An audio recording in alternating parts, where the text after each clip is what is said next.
you, music group, how talented there are.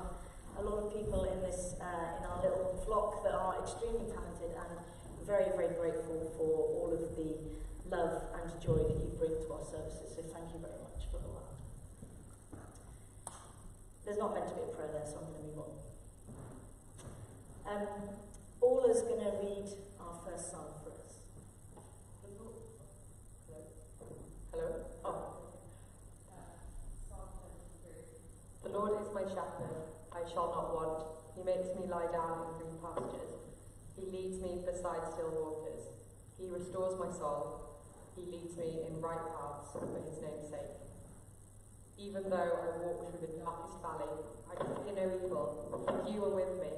Your rod and your staff, they comfort me. You prepare a table before me in the presence of my enemies. You anoint my head with oil, and my cup overflows.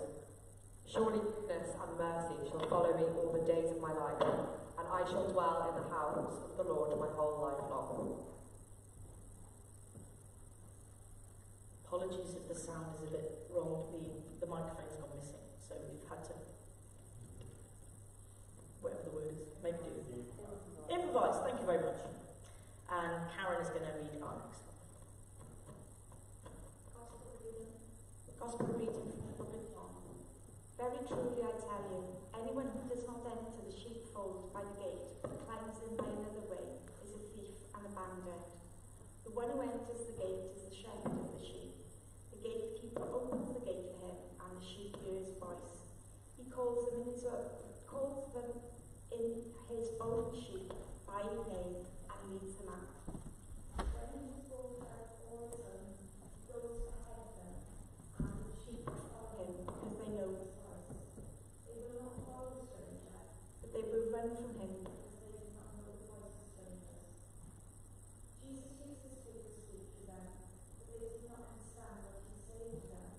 So again, Jesus said to them, very truly I tell you, I am the gate of the sheep. All who came before me are thieves and bandits, but the sheep did not listen to them. I am the gate. Whoever enters by me will be saved, and will come in and go out and find pasture. The thief comes only to steal, kill, and destroy. I have came that they may have life and have it abundantly.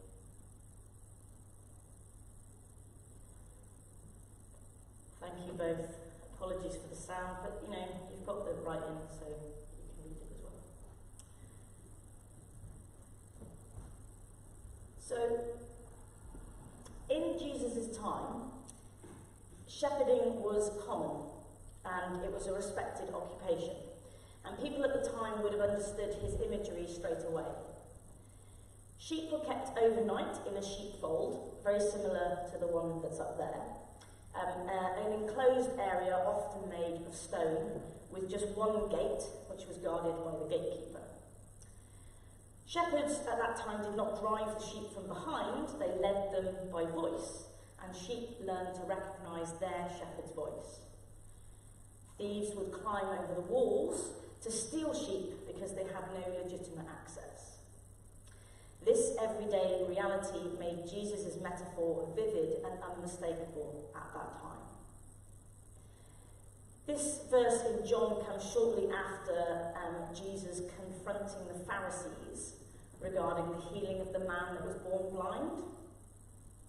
The Pharisees saw themselves as the spiritual shepherds of Israel.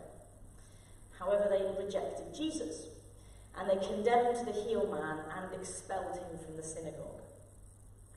In Ezekiel 34 in the Old Testament, it condemns Israel leaders for being selfish shepherds who harm the flock instead of caring for it. When Jesus spoke of thieves and robbers, or thieves and bandits in that version, his audience would understand that this was a direct critique of corrupt religious leaders. In Jewish scripture, God himself is described as a shepherd, as we heard in Psalm 23. The Messiah was expected to shepherd God's people faithfully, and by saying that Jesus was the gate and the true shepherd, Jesus was making a very powerful claim. He was the one sent by God to lead, protect, and give life.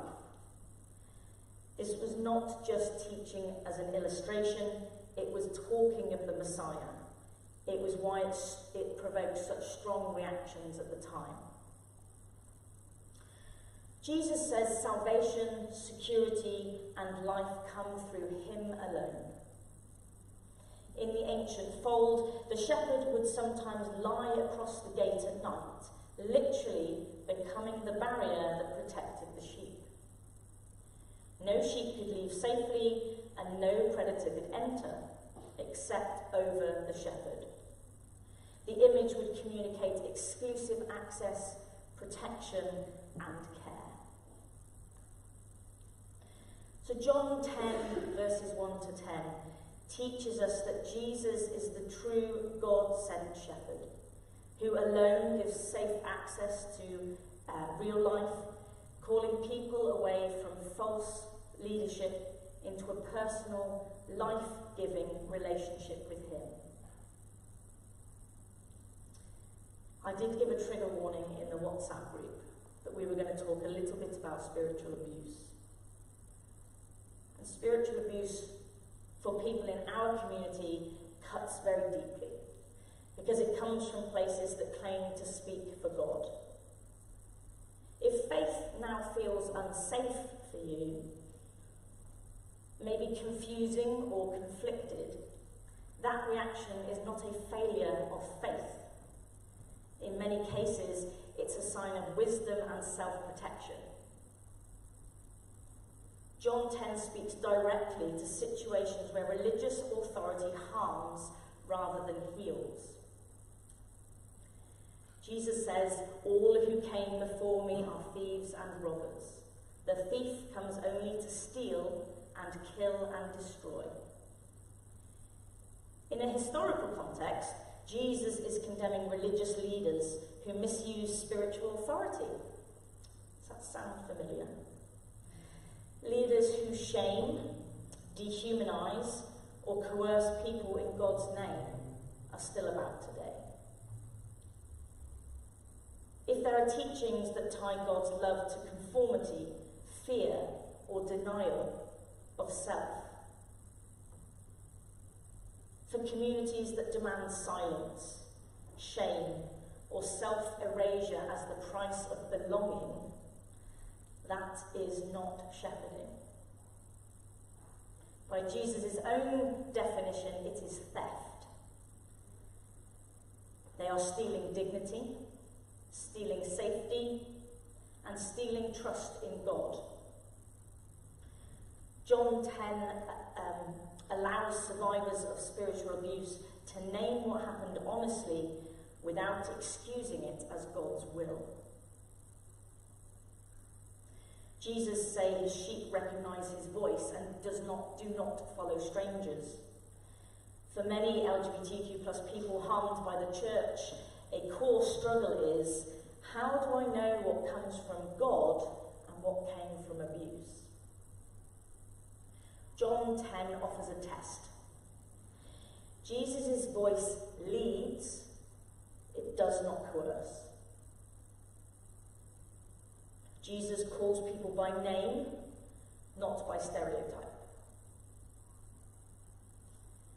Jesus produces life, not despair, not fear, and not self-hatred.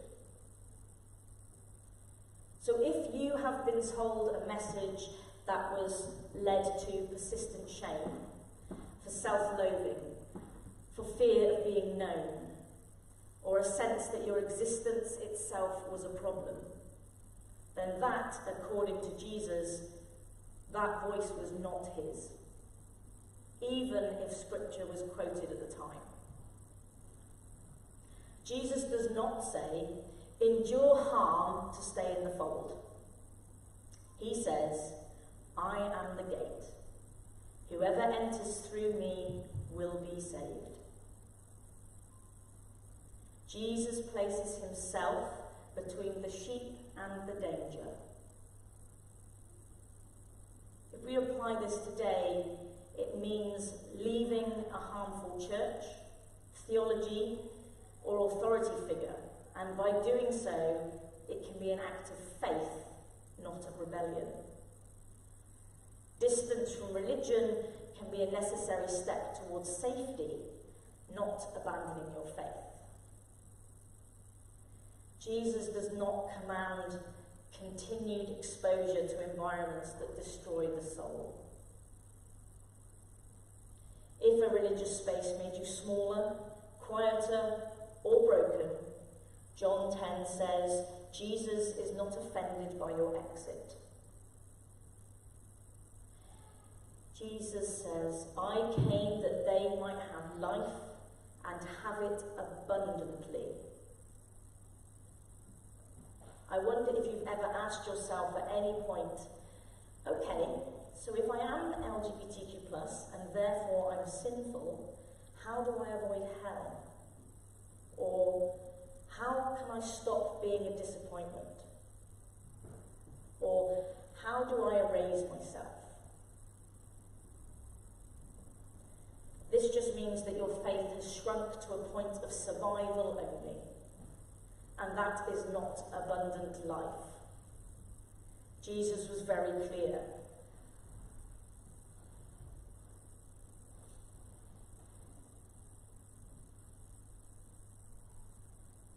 I came that they may have life and have it abundantly.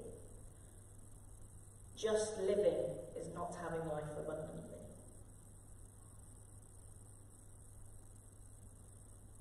Abundance in Jesus' terms includes being fully known without fear, living without constant spiritual anxiety, growing towards wholeness rather than fragmentation. John 10 gives us permission to ask a powerful question. Does this belief system help me live or merely endure? Jesus' answer is clear. He did not come for mere endurance. It is possible to follow Jesus without returning to harm, and John 10 offers us a path forward. You are allowed to move slowly, question inherited teachings, seek new voices and communities, hold faith with open hands instead of clenched ones. Listening for the shepherd's voice today may look like reading the Gospels without assuming hostile interpretations. Paying attention to what brings you peace, clarity, and compassion. Allowing yourself to separate Jesus from those who misused his name. Jesus does not ask abused sheep to toughen up. He asks them to listen for a voice that brings life. You are not a problem sheep. The problem was false shepherds. Jesus' words do not shame wounded sheep for mistrust. They explain why mistrust exists.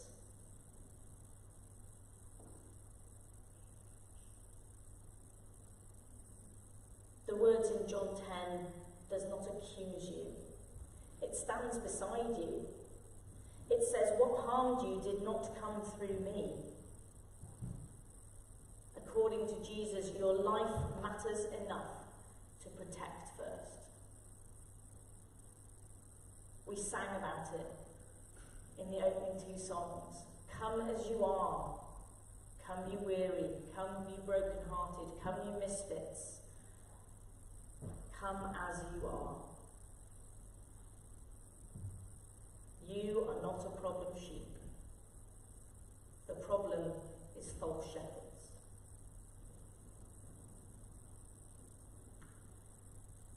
For our discussion today, the first question, we've spoken a lot about Jesus being a shepherd. We've spoken about it many times at the gathering. But how do you feel about him being described as a gate? The second question, are there any barriers for your faith currently? And then the third one is, how can we call out false shepherds and keep our flocks safe. Thank you if you've joined us online this evening. Do they stay for the whole of today because it's live worship or not? Anybody know the answer?